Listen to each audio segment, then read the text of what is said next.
In my personal opinion, the War of 1812 could have happened during Thomas Jefferson's presidency if Thomas Jefferson actually listened to the American public. But it happened during James Madison's presidency, and by then, the American population pretty much lost its interest. And the war itself was, for the most part, maybe like 9% a complete and total disaster. To understand the cause of the War of 1812, good luck because I don't think the actual historians truly know the cause of the war.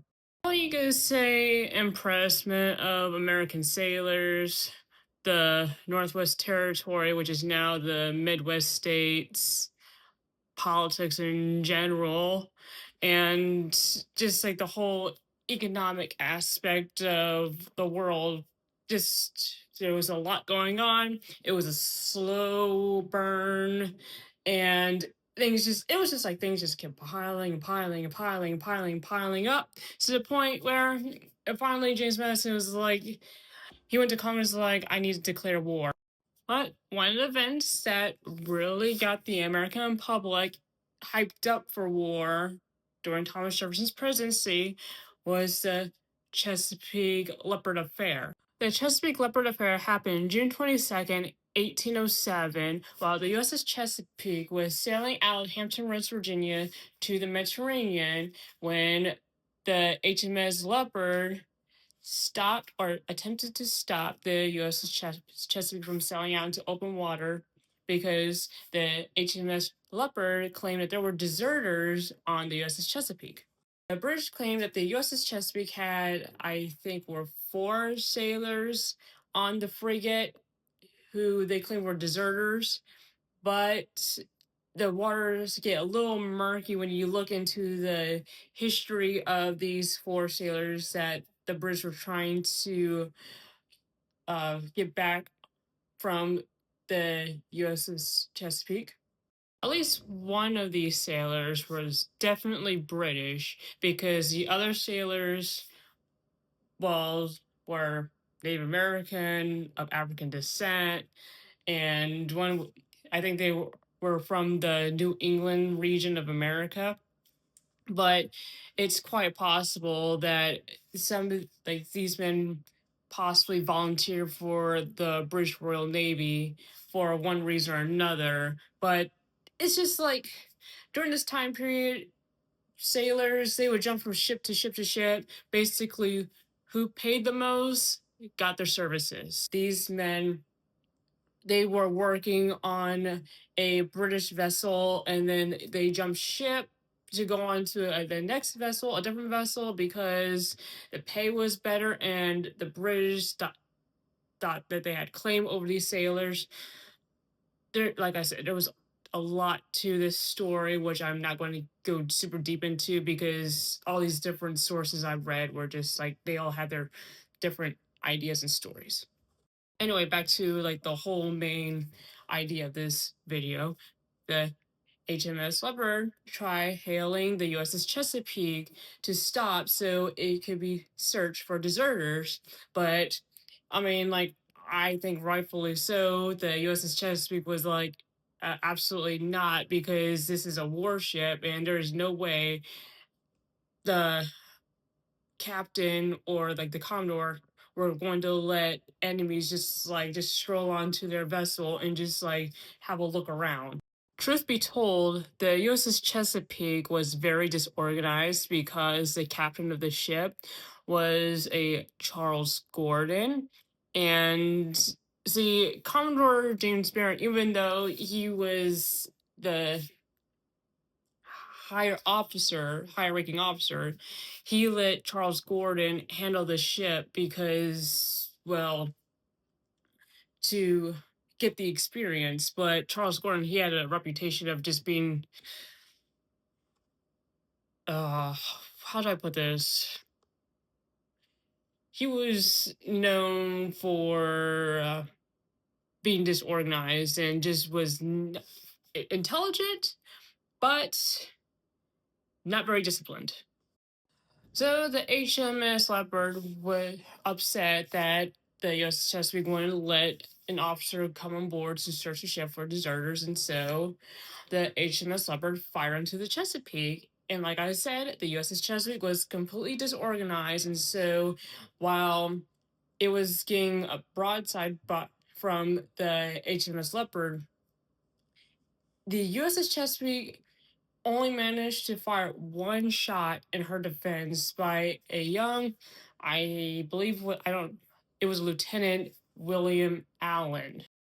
The American public were outraged by this because, well, from the outside perspective, here was a British vessel just bombarding an American vessel, and the American vessel wasn't even defending her honor.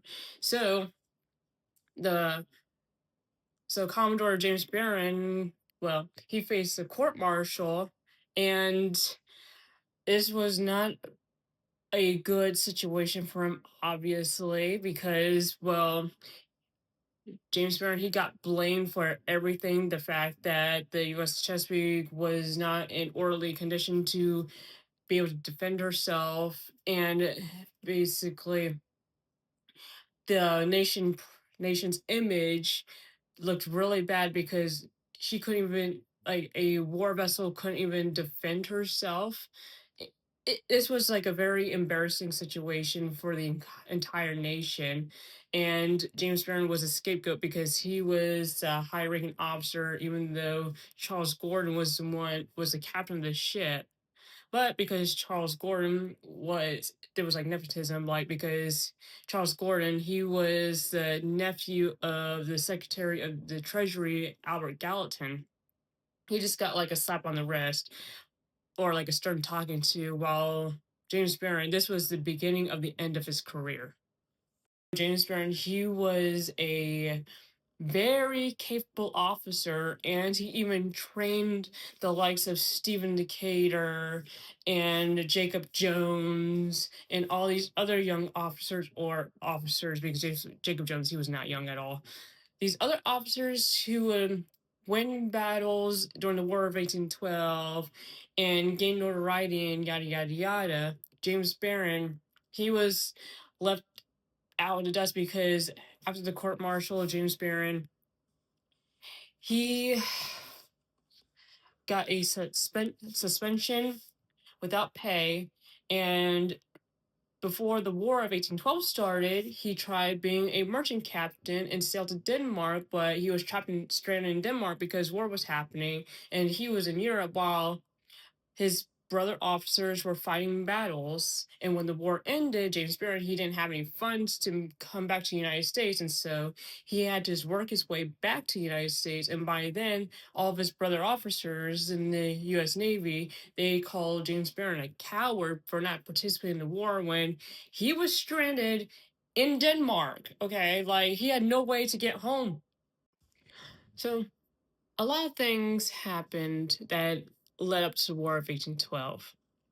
But the Chesapeake Leopard Affair could definitely be one of the major catalysts because an American warship couldn't defend herself when a British warship was just bombarding her, like, shot after shot, broadside after broadside.